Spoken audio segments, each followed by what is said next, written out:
में एक व्यक्ति है, वो ऐसे ऐसे काम करता है कि जिससे उसको बहुत फायदा होता जा रहा है।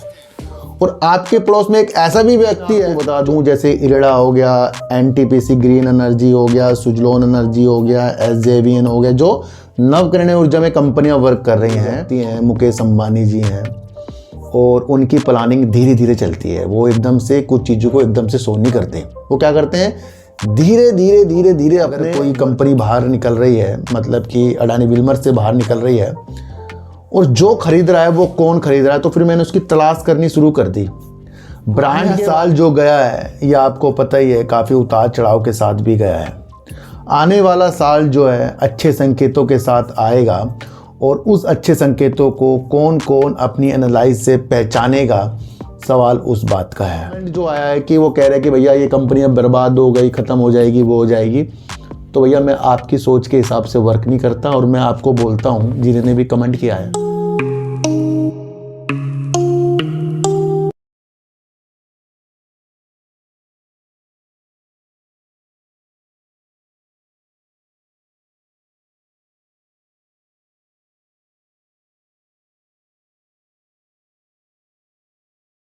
नमस्कार, मैं स्वागत करता हूं आपका अपने ही चैनल पर जिसका नाम है सार्थक बाजार से। आज बात करेंगे सर सुजलोन एनर्जी की तेज़ी के बारे में, बात करेंगे इरड़ा के बारे में, बात करेंगे सर इजी ट्रिप प्लानर के बारे में, और बात करेंगे रिलायंस इंडस्ट्री के बारे में।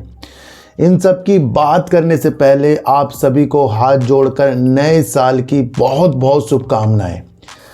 पुराना साल जो गया है ये आपको पता ही है, काफ़ी उतार चढ़ाव के साथ भी गया है।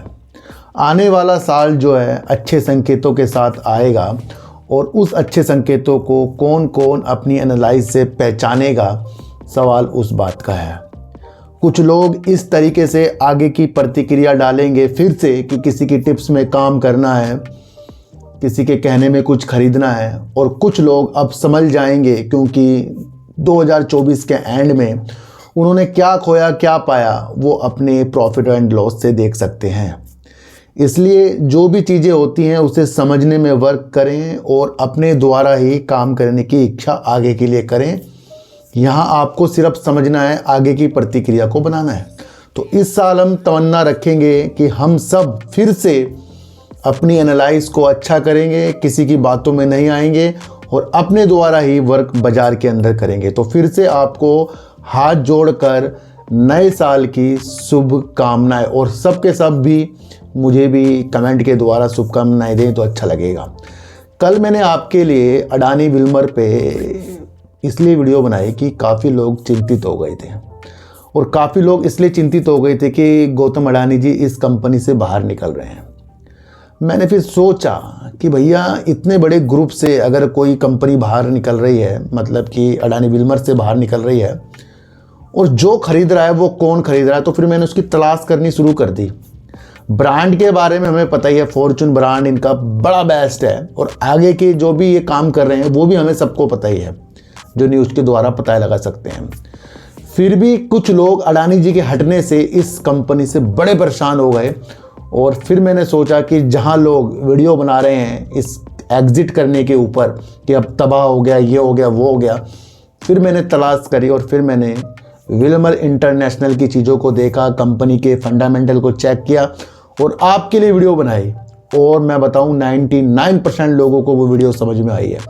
आज तेज़ी हो गई इसलिए मैं बात नहीं कर रहा हूँ, मैं तो फिर कह रहा हूँ कि अभी इसके अंदर और सुधार होने हैं। अभी तो ये सिर्फ तेज़ी हो सकती है, लेकिन अभी और इसके अंदर सुधार होने हैं जहाँ हमें समय देना पड़ेगा।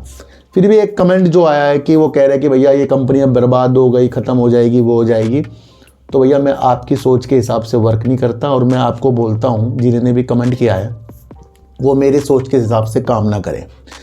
यहाँ सिर्फ सोच साइकोलॉजी पे ही वर्क हो रहा है, किसी को नीचा गिराने या उठाने के लिए हम वर्क नहीं कर रहे हैं।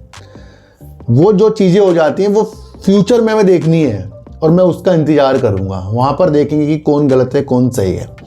तो इसलिए आपकी एनालाइज जो निगेटिव कमेंट कर रहे हैं, मैं कह रहा हूँ आपकी एनालाइज बिल्कुल बेस्ट है, पर मैं अपनी जो एनालाइज कर रहा हूँ मैं इस पर अपनी पूरी ईमानदारी से वर्क कर रहा हूँ।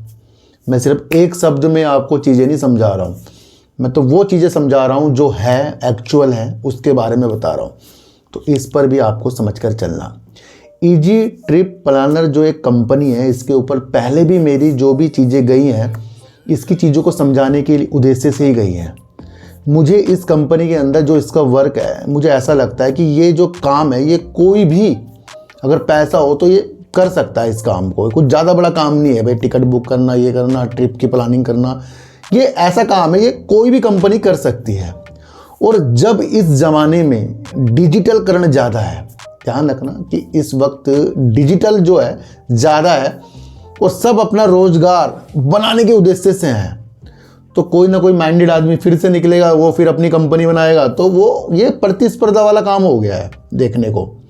तो इस वजह से मेरा रुख थोड़ा सा इसके अंदर से हटा हुआ है पहले से, मैं आपको बताऊं, क्योंकि ये ऐप के द्वारा जो चीज़ें हो रही हैं। और फिर उसके अंदर एक न्यूज़ हमें देखने को मिली निशांत पट्टी के द्वारा, जो इसके एक प्रमोटर हैं, जिन्होंने सितंबर के माह में अपनी 14% की हिस्सेदारी को सेल कर दिया। 28% की हिस्सेदारी थी उनकी, और जो उनकी 28% की हिस्सेदारी थी उसके अंदर 65% तक का जो था एक लॉकिंग चल रहा था, जो मार्च आते आते ख़त्म हो गया।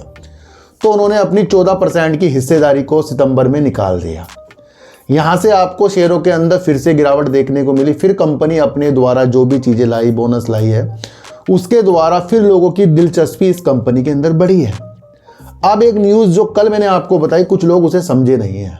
वो 14% जो शेष इसके अंदर हिस्सेदारी है ना, वो उसको भी बेचने की फिराक में है, जो इसके एक प्रमोटर है। जब प्रमोटर अपनी पूरी की पूरी हिस्सेदारी बेचने को उतारू है, तो यहीं से चीज़ों को समझो। जो कंपनी को चलाने वाला एक बड़ा प्रमोटर इसके अंदर था, वो ही इसके अंदर से चीज़ों के साथ बाहर हो रहा है, एग्जिट हो रहा है। तो ये हमारे लिए निगेटिव न्यूज़ है। और देखने को ये मिला कि शेष जो 14% की हिस्सेदारी थी, उसे ये कल मंगलवार के दिन सिर्फ 1.4% ही बेच पाए हैं, यानी कि बेचने की फिराक में है। तो यहाँ से भी आपको चीज़ों को देखना है। कंपनी के अंदर देखते देखते ही 50,000 निवेशकों से 10 लाख खुदरा निवेशक, रिटेलर निवेशक हो गए हैं। ये भी सोचने का एक विषय बन जाता है। ये भी न्यूज में जो मैं आपको बता रहा हूं। दूसरा एक निगेटिव न्यूज और निकलकर इसके अंदर आ गई, जहां पर इसके थे जिनका नाम था निशांत पट्टी, उन्होंने किसी अपने व्यक्तिगत कारणों से कंपनी से इस्तीफा आज के दिन 1 जनवरी 2025 को दे दिया है। यहां से क्या स्थिति आपको देखने को मिल रही है कि एक तो उन्होंने हिस्सेदारी बेचने का मन बनाया, ऊपर से उन्होंने अपना इस्तीफा भी कंपनी के अंदर दे दिया। तो ये स्थितियां हमें कम से कम 2-3 क्वार्टर तक के इस कंपनी को अब हमें विराम देना पड़ेगा, देखने के स्थितियों के साथ कि अब क्या होता है। अब ये अपनी जो बाकी हिस्सेदारी किस तरह से निकालेंगे, वो भी एक देखने का विषय बन जाता है। तो हमारे लिए क्या हो गया, ये यहाँ से एक निगेटिव की दृष्टि हमें इजी ट्रिप प्लानर में देखने को मिल रही है। वो है सिर्फ एग्जिट वाली चीज़ें और अपनी इस्तीफे वाली चीज़ें। तो दोनों स्थिति को आपको समझकर चलना है ना। मैं आपको फिर कह रहा हूँ भैया, मेरा जो विषय है वीडियो बनाने का, न्यूज़ आधारित है। और न्यूज़ आधारित मैं फिर वो साइकोलॉजी पकड़ता हूँ जो कुछ लोग नहीं पकड़ पाते हैं ना। जैसे कल अडानी बिलोन में साइकोलॉजी पकड़ी थी, उसमें भी समय लगेगा, अभी आप देखते जाइए। तो इसलिए कह रहा हूँ स्वच्छ मन से काम कीजिए। हमें ही नहीं पता कि क्या प्राइस में शेयर चल रहा है, इसका कब है, क्या है, मतलब मैं बता नहीं सकता, पता तो है ना। तो मैं प्राइस पे बात ही नहीं करता। तो उन चीज़ों को आपको समझकर आगे बढ़ना पड़ेगा। तो ये हुई एक चीज़ हमने आज सीखी इजी ट्रिप प्लानर के ऊपर जो न्यूज़ आई है। अब बात करेंगे सुजलोन एनर्जी के ऊपर। सुजलोन एनर्जी का जो एक महत्वपूर्ण काम था, जो इसके ऊपर जुर्माना लगा हुआ था 172 करोड़ रुपए करीब का, उसका इन्होंने सफलतापूर्वक निपटारा कर दिया, रद्द कर दिया। वो तेज़ी आपको देखने को नहीं मिली। फिर दोबारा से एक काम और हो गया सुजलोन एनर्जी के ऊपर, और इन्होंने फिर आईटी की तरफ से जो इनके ऊपर जुर्माना लगा था, जो 87.59 करोड़ रुपए का, यानी कि 87 करोड़ 59 लाख रुपए का जो जुर्माना था, उसका भी इन्होंने निपटारा कर दिया है। यहाँ से क्या चीज़ देखने को मिल रही है कि जो जुर्माने से ये चीज़ें चलती आ रही थी, उसका निपटारा किया। अब जुर्माने का रिफंड भी जो इनको मिलेगा, उससे भी कंपनी की बेहतर स्थिति देखने को मिल रही है। यहाँ से जो भी निपटारा किया, ये आज और कल की तेजी है, इसके अंदर कोई बड़ी बात नहीं हो रही है, क्योंकि इन्होंने निपटारा कर दिया है। इम्पोर्टेंट बात कब होती है? जब कंपनी अपने Q3 का जो आने वाला है उसके अंदर अपनी चीज़ों को हमें दिखाएगी। तो ये जो चीज़ें हुई हैं ये बेस्ट हुई है, एक सपोर्ट दे रही है। दूसरा सपोर्ट आ गया क्रिसिल रेटिंग ने इसकी क्रिसिल ए रेटिंग पे अपग्रेड कर दिया इसको, सुजलोन एनर्जी को। और दोनों अवस्था उन्होंने बताई है, जो 172 करोड़ रुपए का पहले इन्होंने निपटारा किया करीब का, दूसरा अब ये इन्होंने 87 करोड़ का कर दिया है। तो इन स्थितियों को भी भापा क्रिसिल ने इसकी रेटिंग को ए ग्रेड कर दिया है। तो ये यहाँ पर एक सुजलोन एनर्जी के ऊपर अच्छी न्यूज के संकेत है ना। तो अब काम की न्यूज के संकेत कब होंगे? Q3 हमें देखना पड़ेगा। तो आज अच्छी खासी सुजलोन एनर्जी ने तेजी के संकेत दिखाए हैं, जो एक गुड चीज़ों के साथ हमें देखने को मिल रहे हैं। अच्छा, अब बात करेंगे रिलायंस इंडस्ट्री के बारे में। तो सर, देश के एशिया के सबसे बड़े जो अमीर व्यक्ति हैं मुकेश अंबानी जी हैं, और उनकी प्लानिंग धीरे धीरे चलती है। वो एकदम से कुछ चीज़ों को एकदम से सो नहीं करते। वो क्या करते हैं? धीरे धीरे अपने वर्क की ओर आगे बढ़ते जाएंगे। आज मैं आपको बता दूं, जैसे इरेडा हो गया, एनटीपीसी ग्रीन एनर्जी हो गया, सुजलोन एनर्जी हो गया, एसजेवीएन हो गया, जो नवकरणीय ऊर्जा में कंपनियां वर्क कर रही हैं, उनके वजूद भी कहीं ना कहीं हमें रिलायंस इंडस्ट्री की कदमों से देखने चाहिए, भापने चाहिए कि अगर कोई बड़ा व्यक्ति किसी चीज़ में वर्क कर रहा है तो उसकी फिर वैल्यू हो जाती है। ये भी चीज़ें हमें शेयर बाजार के अंदर सीखनी पड़ेगी, है ना। आपके पड़ोस में एक व्यक्ति है, वो ऐसे ऐसे काम करता है कि जिससे उसको बहुत फ़ायदा होता जा रहा है, और आपके पड़ोस में एक ऐसा भी व्यक्ति है जो ऐसे ऐसे काम करता है कि वो नीचे की तरफ जा रहा है। तो आप अगर समझदार हैं, हम समझदार हैं, तो हमारा माइंड कहाँ जाएगा? जो अच्छे अच्छे काम करता है उस पर जाएगा ना भैया। जो सुधरना है तो उस पर जाएगा, जो निगेटिव वो निगेटिव वाले में जाएगा। तो अगर वो अच्छा व्यक्ति अच्छे अच्छे काम कर रहा है, तो आपको अगर आगे बढ़ना है तो आप क्या देखोगे? भैया वो करता क्या है। तो वैसे भी बाजार के अंदर आपको चीज़ों को समझना चाहिए। रिलायंस इंडस्ट्री आजकल नवकरणीय ऊर्जा की तरफ अपना ध्यान ज़्यादा से ज़्यादा केंद्रित करता जा रहा है, और नवकरणीय की ऊर्जा की तरफ हमारे देश के अंदर काफ़ी कंपनी हैं जो वर्क करती हैं। देश अपना अगर एक लक्ष्य 2030-2047 तक का नवकरणीय ऊर्जा की तरफ बनाएगा, तो यहाँ की कंपनियां भी उसके अंदर अपने द्वारा जो वर्क करेंगी एक बल सा देंगी। और जब देश के अरबपति व्यक्ति ही इस काम के लिए आगे बढ़ेंगे, जो देश की नवकरणीय ऊर्जा की क्षमता को आगे तक बढ़ाएंगे, तो कहीं ना कहीं उनके उठाया हुआ कदम हमें बहुत इंपॉर्टेंट लग जाना चाहिए। देखो सर, एक चीज़ मैं आपको बताऊं, आज हम जो नवकरणीय ऊर्जा या अन्य कदमों के बारे में, रिलायंस इंडस्ट्री के बारे में समझ रहे हैं, वो सारी की सारी न्यूज़ है, और न्यूज़ को मैंने आपके आगे व्याख्यान कर रहा हूं, बस ये समझ कर चलना।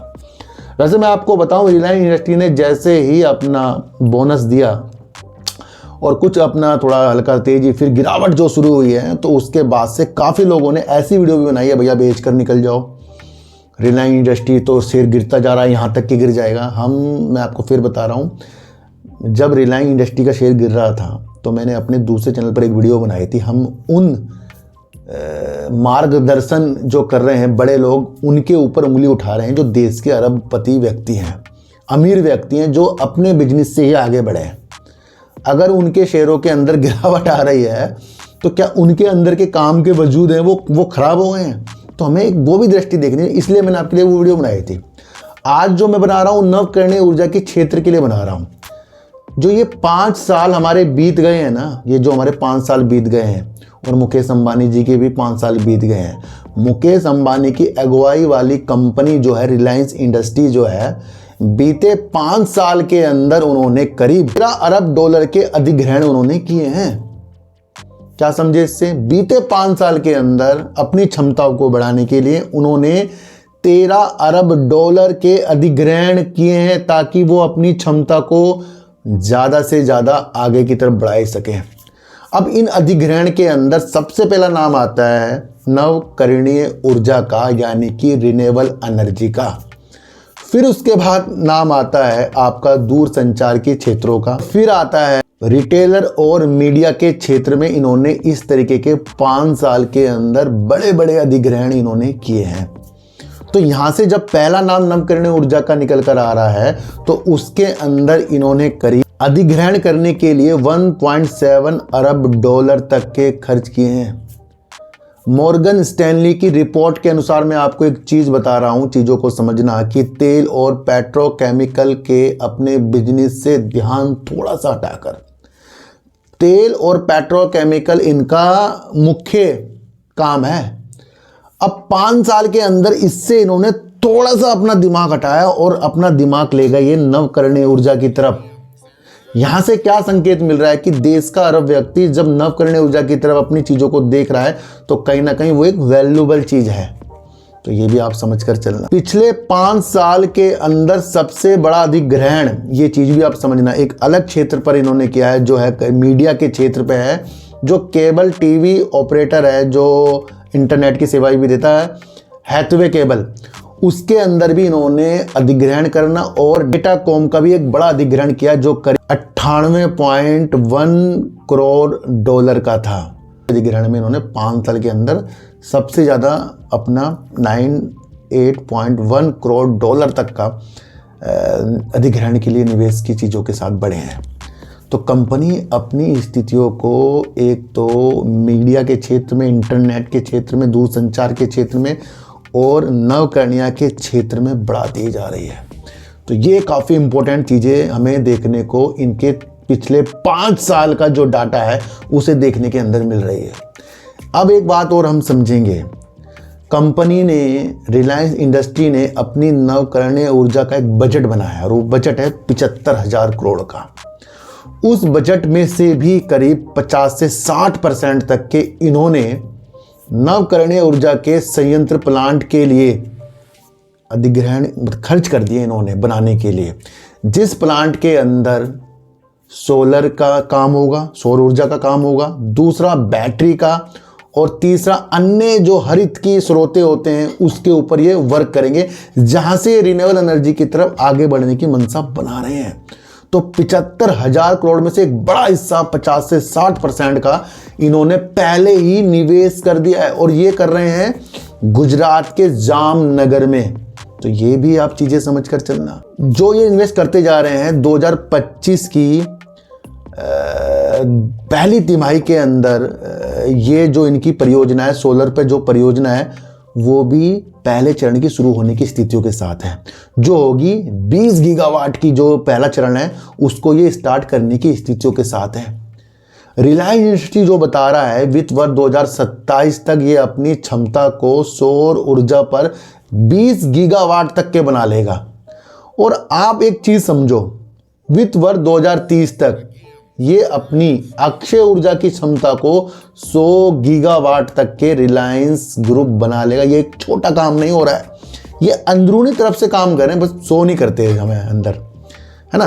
तो यहाँ हम चीज़ों को समझ रहे हैं कि रिलायंस इंडस्ट्री वर्क क्या कर रहा है भैया। 20 गीगावाट तो ये 2027 तक के कर लेगा सौर ऊर्जा में, और 100 गीगावाट ये आपको देखने को मिलेगा 2030 तक के में, है ना। तो कहीं ना कहीं नवकरणीय ऊर्जा की तरफ रिलायंस इंडस्ट्री का बेहतर ध्यान है, इसलिए जामनगर के अंदर, प्लांट के अंदर, विनिर्माण क्षेत्र के अंदर अपनी अच्छे बजट का बड़ा हिस्सा इन्होंने निवेश करने की स्थितियों के साथ बनाया है। और इसी प्रोजेक्ट के अंदर इनका 5000 एकड़ जो भूमि है उसके अंदर विनिर्माण की एक क्षमता बनाने का भी प्रोजेक्ट इसके अंदर ही शामिल है।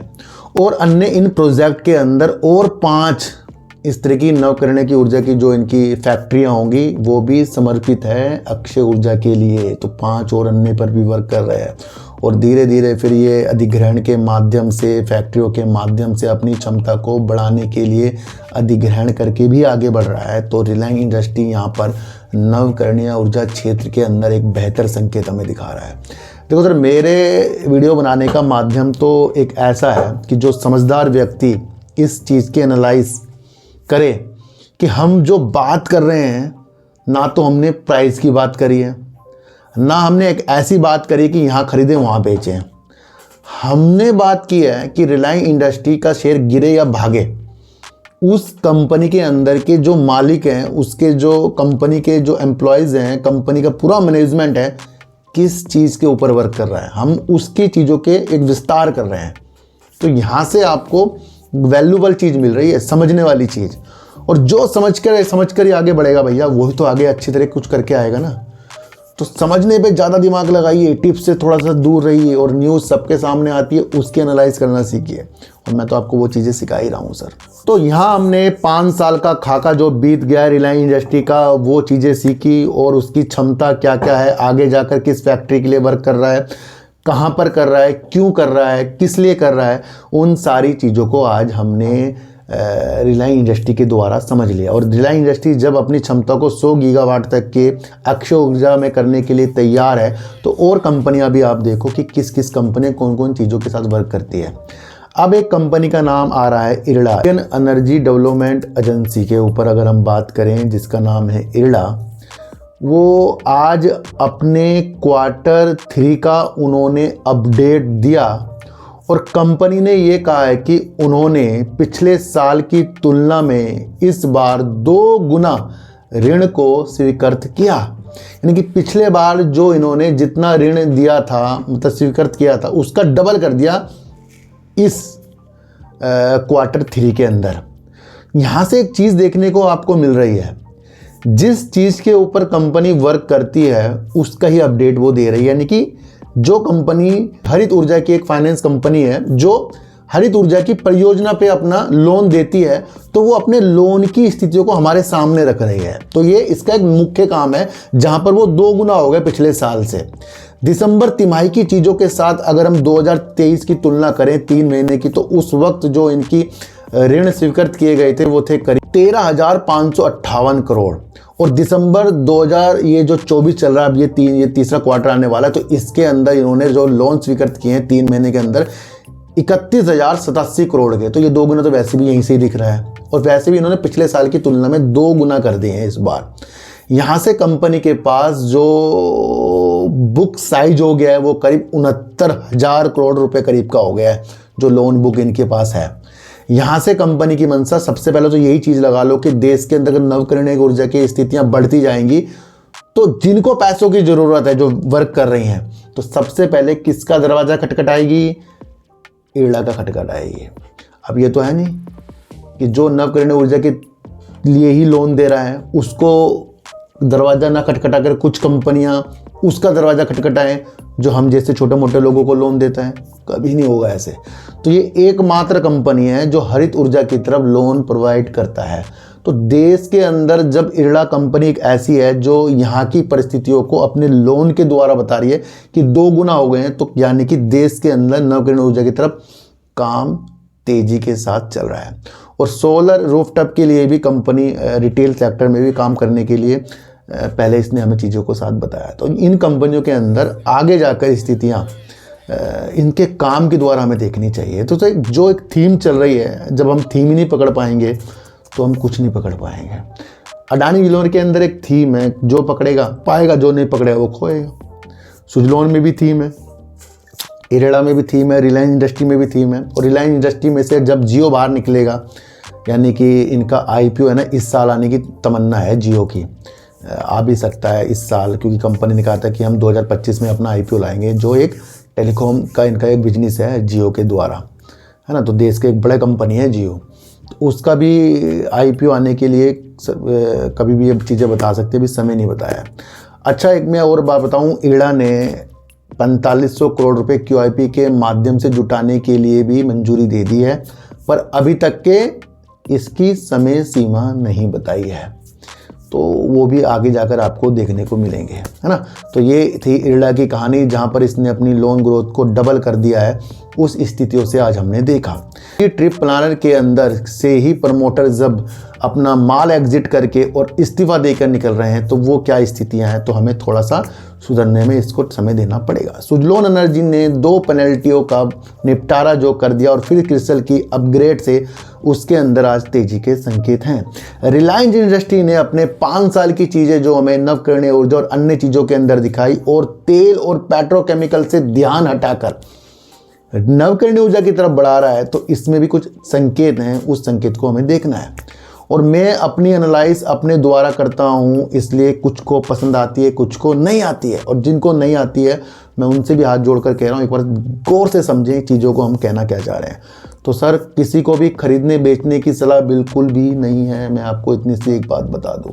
तो सर सच्ची वीडियो देखिए, अच्छी वीडियो देखिए, समझ कर देखिए। और फिर से आपको नए साल की बहुत बहुत शुभकामनाएं। तो चींटी को आटा दीजिए, गाय को रोटी दीजिए और अपने बच्चों को ज़्यादा से ज़्यादा प्यार कीजिए, क्योंकि बच्चे ही आपकी मासूमियत से किस्मत पलटेंगे। तो एक वीडियो के साथ, जब तक के लिए नमस्कार।